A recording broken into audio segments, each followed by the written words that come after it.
And we're live. Intro music. Dun, dun, dun, dun, dun, dun, dun, dun. Ba-da-da-da-da-da. Here we are, two men with ideas. That's right.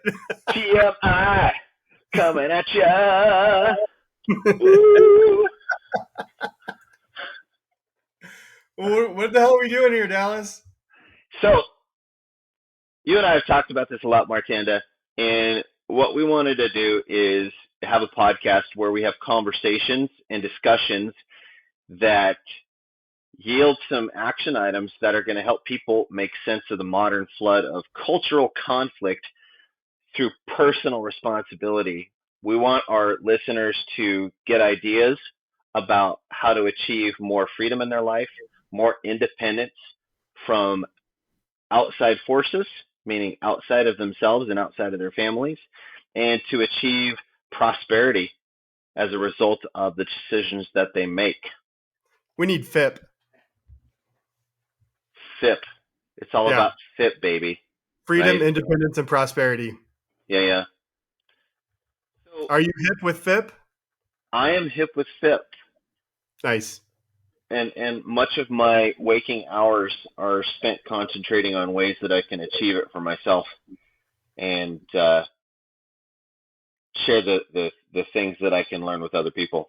And that's not to say that I know everything that there is to know, but I refuse to think that what I'm told by social media, by the news, by the so-called elected officials are what I should be thinking and what I should be doing. I think that I need to take an active path that is in a different direction than what I'm being told by most everything out there that one can see on the internet and television.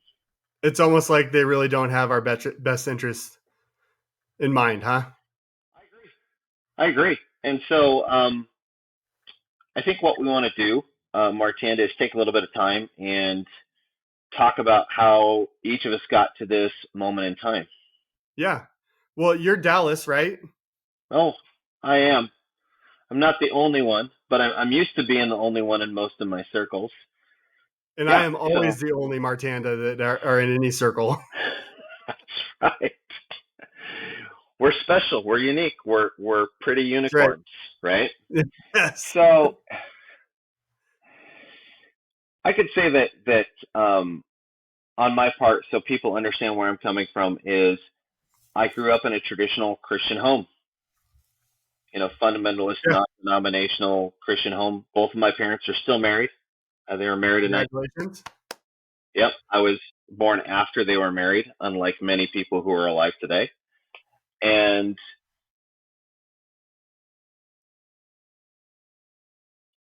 you know, the upbringing was religious, fairly strict. We were poor much of the time, but I was taught responsibility. I was taught to own up to my own decisions.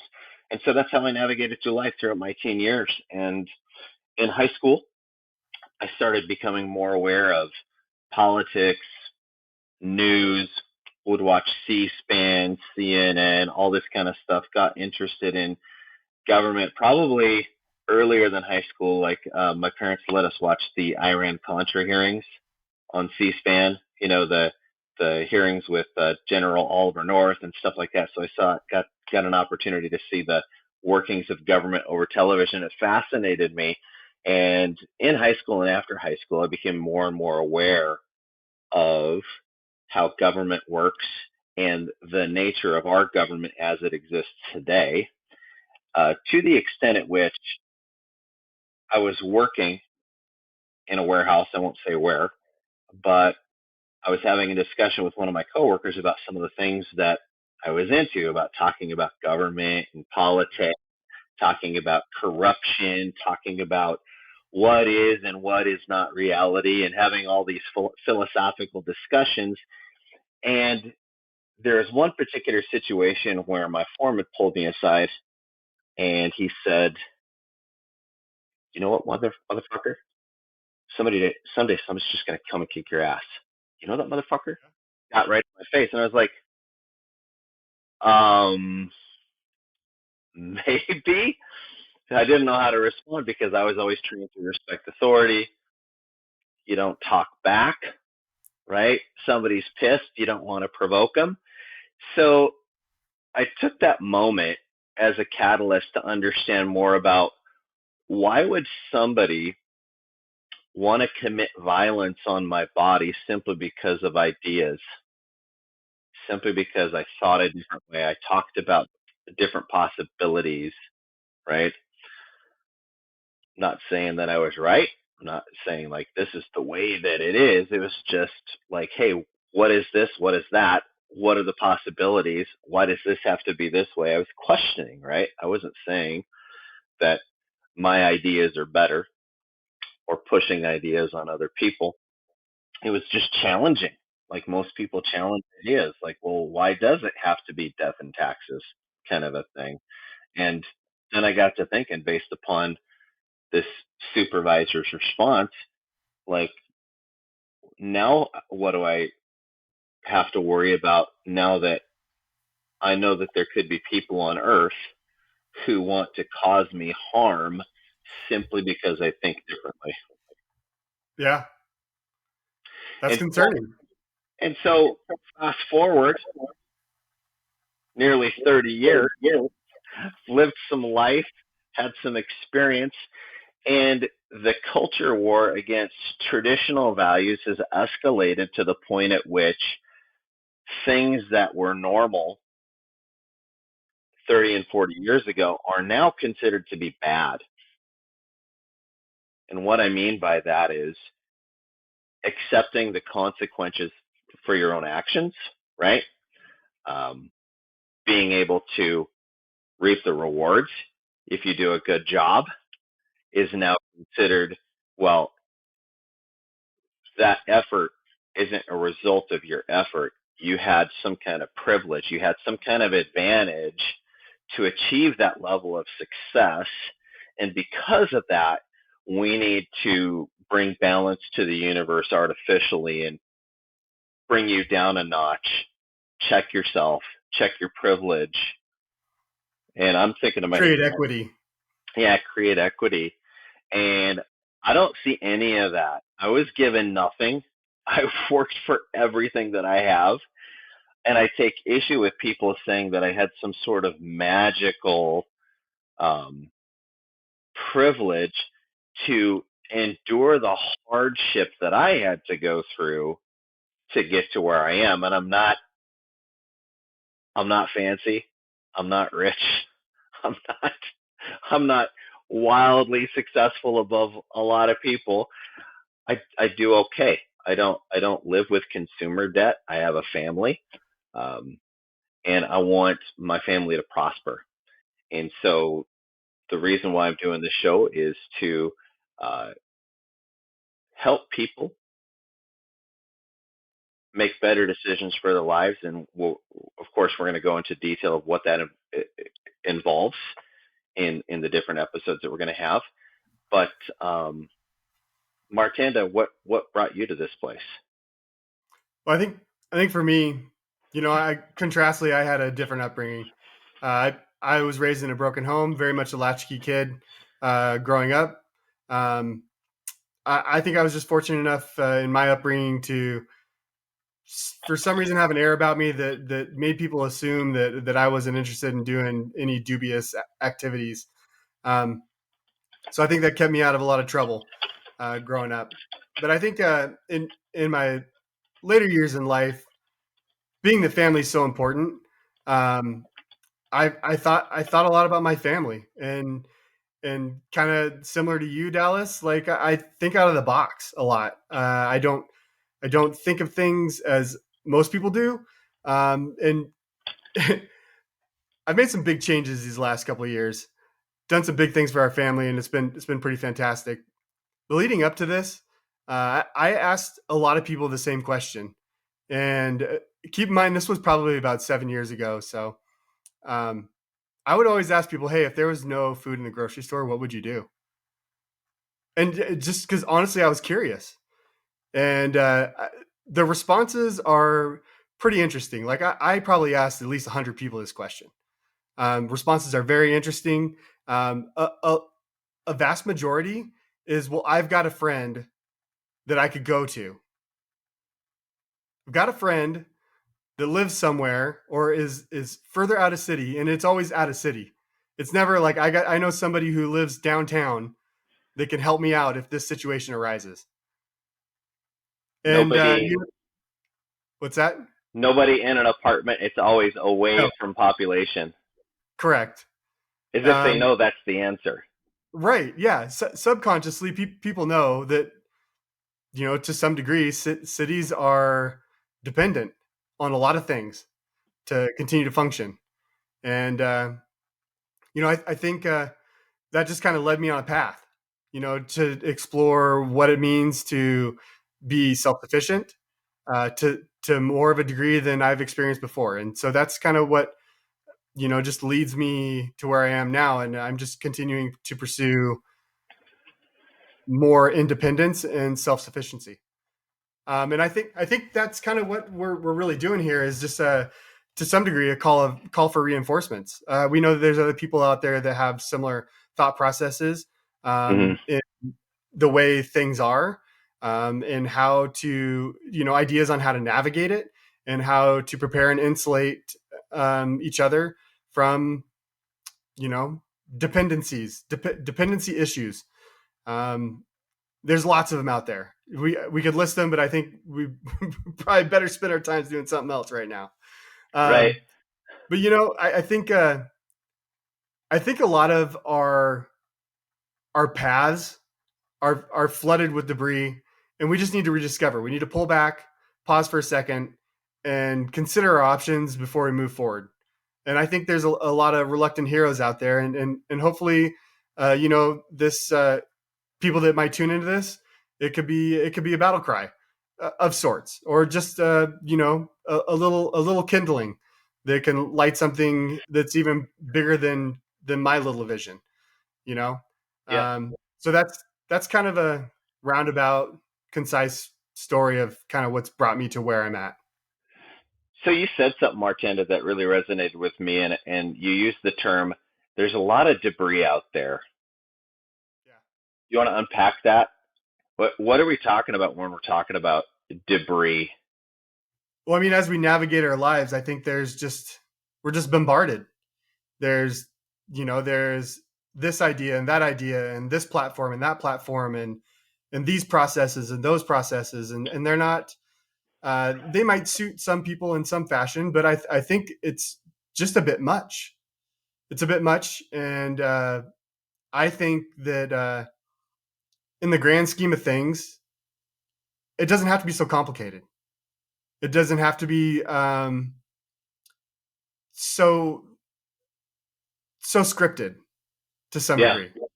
You know, um, so I just want to talk about that more. I Yeah. want to I want to bounce ideas off of people that are interested in becoming independent and free in new ways than we've considered what independence and freedom really means. Hmm. I mean, not everybody has to, be a hillbilly and have weapons or live on a farm to experience this. I think it's independent of location, culture, creeds, all that stuff. So that everybody can take advantage Yeah, of personal responsibility, making better decisions, yeah, and tools that'll help them navigate through the flood that we talked about, the cultural flood, the mess that's bestowed upon us, that's forced upon us, that we have to sift through, that conflicts with values that we may have been raised with or values that we've developed over time through our own success. yeah, absolutely. And and I love our hillbillies. Hopefully one day people will consider me a hillbilly. So Well, I'm a default redneck, so there you go. there you Rednecks go. and hillbillies, There you right? go. Um, that'll be the subject of an episode later on because we say the terms with with a little bit of lightheartedness, but a lot of people use those terms as derogatory, right? Yeah, That, oh, you're just a hillbilly, or you redneck this, or whatever. That's going to be something that we'll address in one of the future episodes. But if we were going to distill what our objectives are is into like a process, like if people are going to be watching the things that we talk about, what could we tell them is our general progression or thought process or procedure around how we navigate through these ideas? pause. So are you talking about core values? Yeah, I'm talking about ors, our Ors? progression. Mm-hmm. All right. Well, I think it boils down to some really simple concepts. Um, I think in order for us to experience true personal independence, we need to have ownership of our current position. We need to own where we're at in order to get some kind of a bearing of where we're going towards. So help me understand a little bit more, because I think that if you were to talk to anybody out there on the street, they would say, "Yeah, here's my situation." Right. So Yeah. what do you mean by ownership of the position? Is that just recognizing it, or is there something on a deeper level that we need to understand about our current position or our current place? Well, I think it's definitely a deeper level because it's got to be 100% ownership. You know, you can't play or be the victim of your own circumstance. So is another way to say that like I am responsible for the decisions that I made that got me into this situation, 100%. and there's nobody that I can blame because I had the power to make those decisions, even if I ignored advice, even if I ignored the prospect of maybe acquiring more knowledge before making a decision. It was all there. I just made the choice to make the decision when I made it, the way that I made it. Yeah, and I think the beautiful thing about those concepts are that even if you're in a position that you don't appreciate or you don't desire, there's beauty there because without being in a situation where you don't want to be, you don't know that you need to move or you don't know that things need to change. You hardships are a requirement for growth. There is no seed that, well, I don't know. I'm not a botanist, but in my logic, seeds break through things to become plants, right? There's a process of breaking barriers that creates strengths and produce fruits, and I think that's part of it. You got to know where you are in your journey. Very good. Then what? I'm sure that's the start, but then what? Well, yeah. Once you know your location, your current status, you can you can figure out where you want to destine towards, and what actions towards the new destination. What So actions take you towards a new destination? it's just it's not a never-ending philosophical debate of ideas. There's actually things that people can do to course Yeah, correct. yeah, yeah. I mean, actions are the propulsion that move you through life, right? And non-action is still an action. Hmm. Then what? Well, the great thing about making new decisions and new choices, you get to take responsibility upon arrival. You know? So talk to me about that. I mean, like if we're going to achieve any kind of success, making better decisions, right? What if the decision? What? Pardon me. We'll edit that out. What if the results are not what we want? Then you go back to ownership, and then you get to take responsibility of the outcomes. But that's So that's the great thing is that failures project you forward as well, right? It, Hmm. I don't think any life worth living is going to be continuous success, continuous objective completion, right? It's like Yeah. failures, and being able to identify that, hey, my train of thought led me down a path that didn't reach my goal. Then you get the opportunity to course correct. So, would a good way to put that be, say I got the training wheels taken off of my bike, and I just started my first couple of days of riding my bike without training wheels, and Nice. then I go riding around town and through my neighborhood and to a local business that has a fairly large parking lot, and I decided to go running around, and then I ride my bike really fast, and I don't yet have the skill to pop my front wheel over one of the parking curbs, and then my front wheel hits the curb, and I do an endo, and I crash, and I, and I and I split my mouth open, right?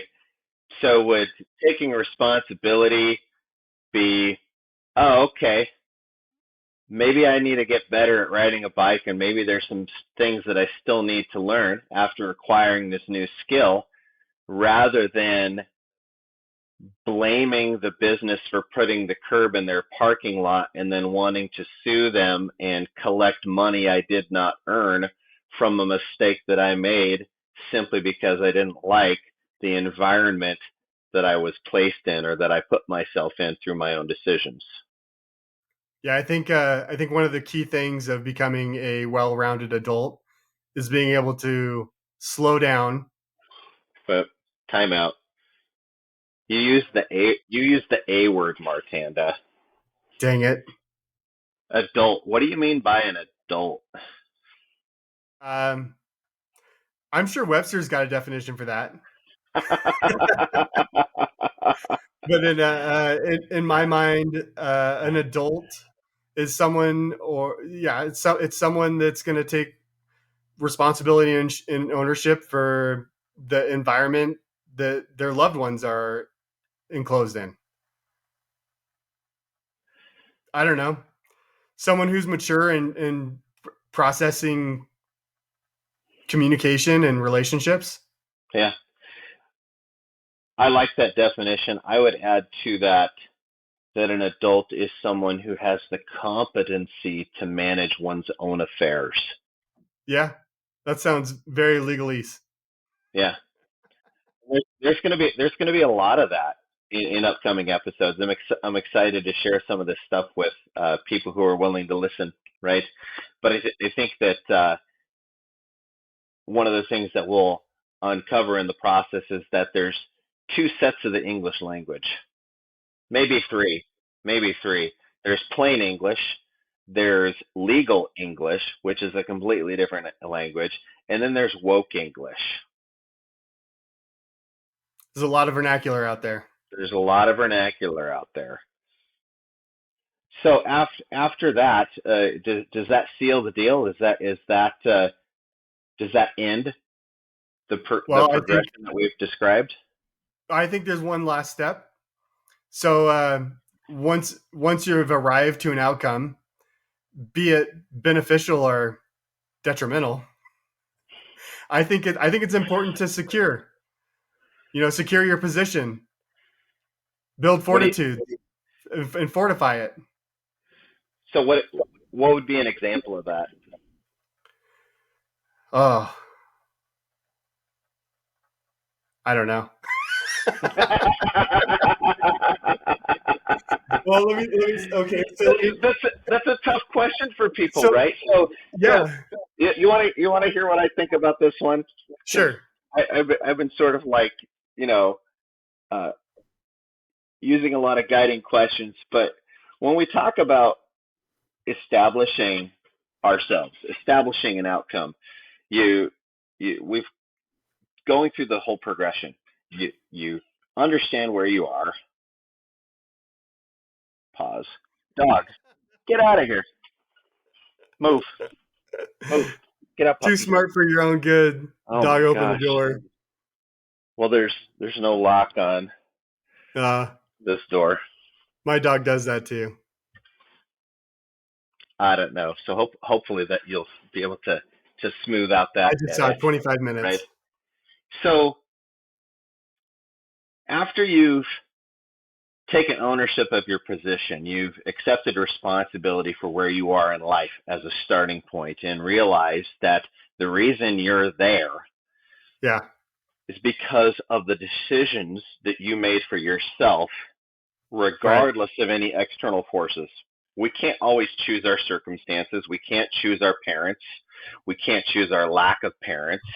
We can't choose all different kinds of things in life.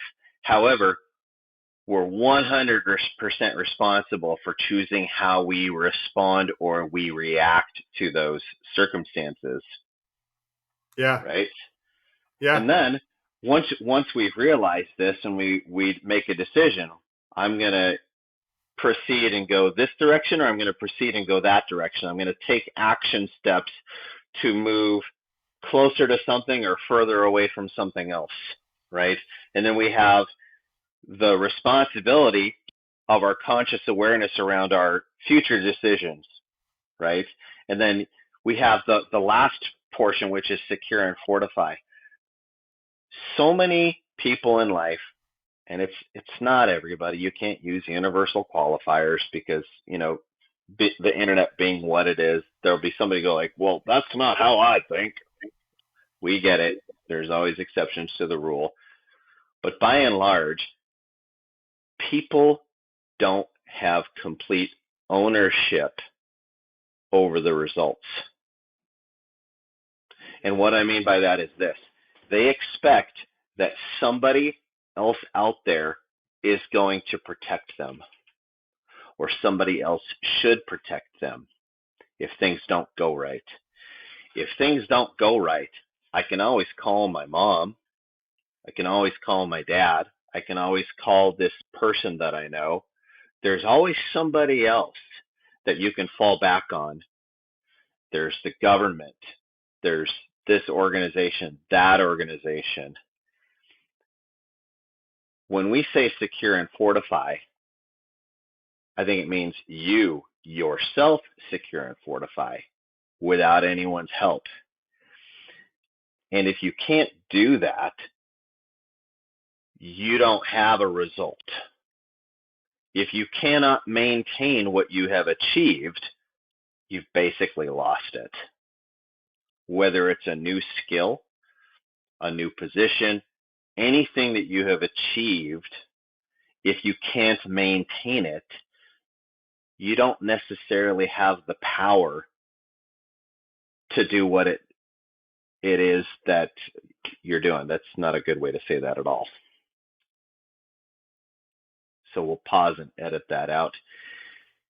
If you can't maintain what you have achieved, you really haven't achieved it. Yeah. Absolutely. You, you're not And going to as have you're that talking about it, achievement I'm for kind very of, long.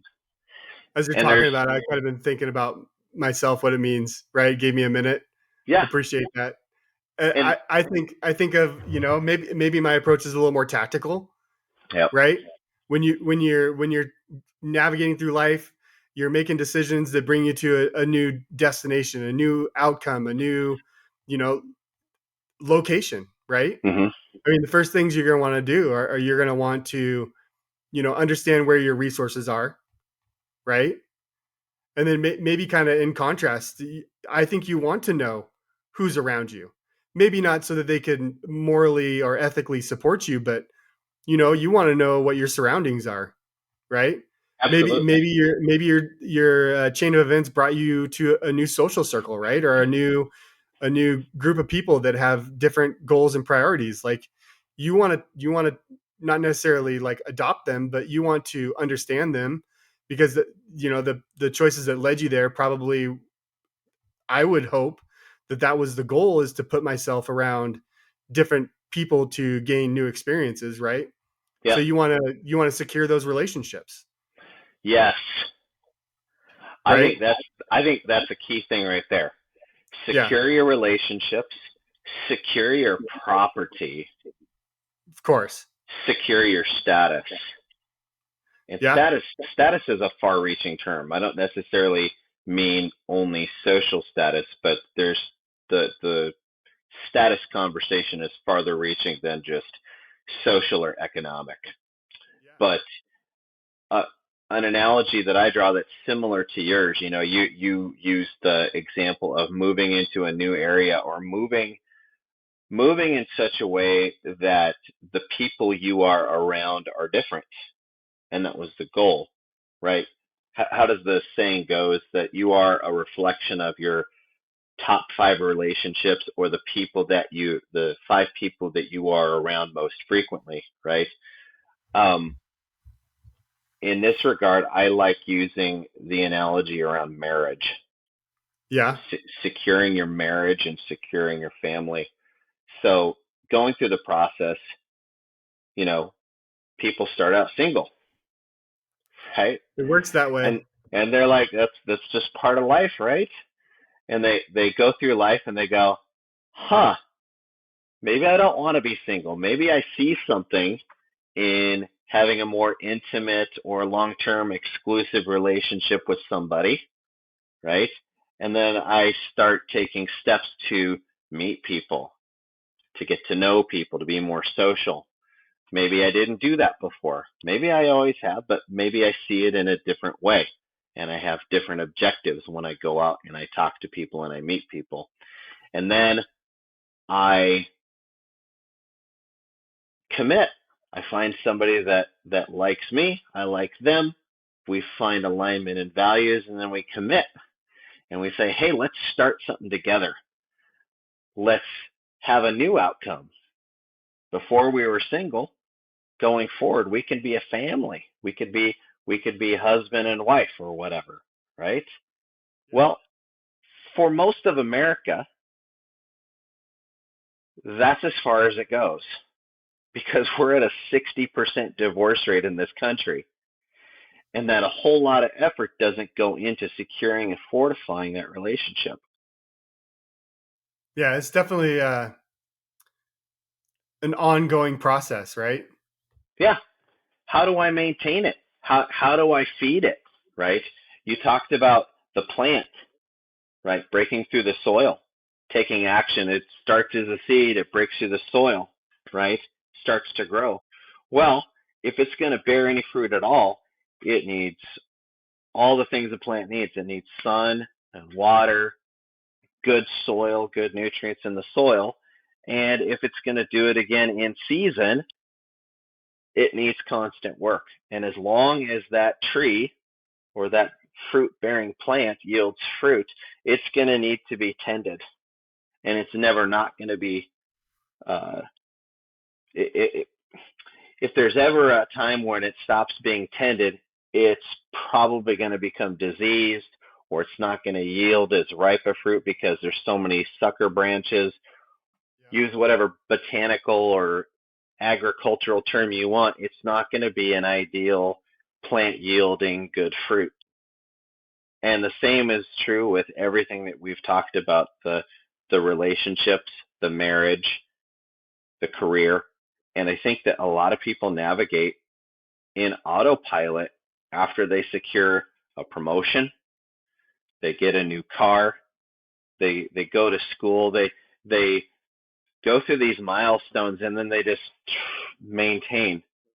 Click that They easy don't button, huh? they don't realize that they've entered in a completely new world, and to grow, they have to do things a little bit differently. But there, with the secure and fortify uh, step of what we're talking about, I think that there are some key aspects of that are part of how most Americans think. Maybe not the rest of the world. Maybe some of the Western world, like Europe, UK, has a similar way of thinking. But the way Americans think is deeply rooted in our Americanism, in Yeah. our in That our is the Amer- thing. yeah, and our Americanism is rooted in this idea of how normal people relate to government. Yeah. So I think that is probably where we're going to have our first. in-depth discussion about what government is, how we relate to it, and how we can take responsibility over things that most people don't think that we have control over. Yeah, I'm really excited for this conversation. I think it's going to be really great. And maybe one more note before we wrap up on kind of the core values of what we're doing here is, when after you secure and fortify, the awesome thing about having a secure and fortified position is that you get to plot out your next destination. You get to plot out your next changes or opportunities. So and then the cycle starts over again. Once you have ownership of your position, then you can set out towards new destinations. So you have a new base, Yeah, a new base yeah, to work from. yeah. Whether it's a physical location or uh, a new,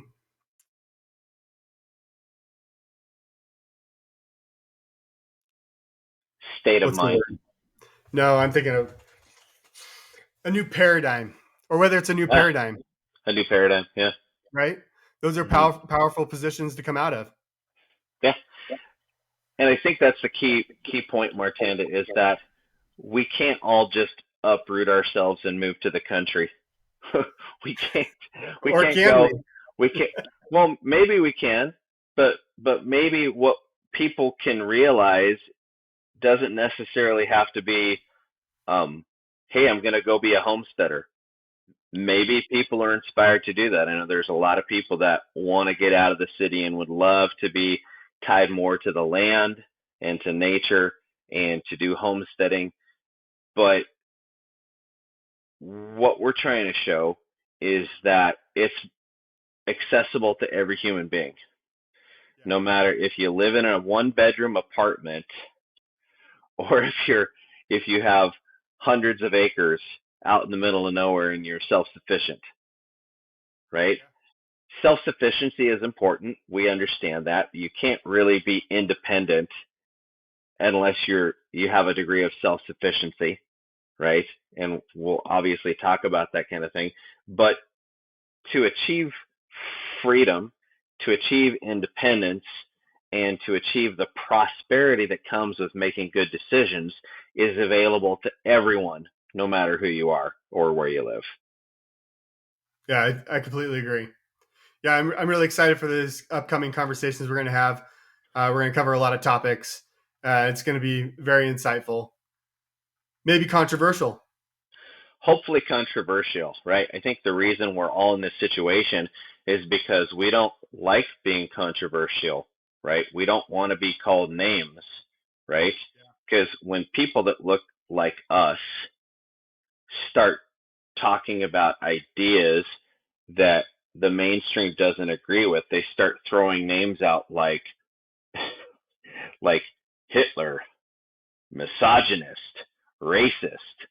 Think of all the classical labels that get put on people that don't think in line with the mainstream, Yeah, who have our appearance, right? If they have a different appearance, they have a whole separate set of names, right?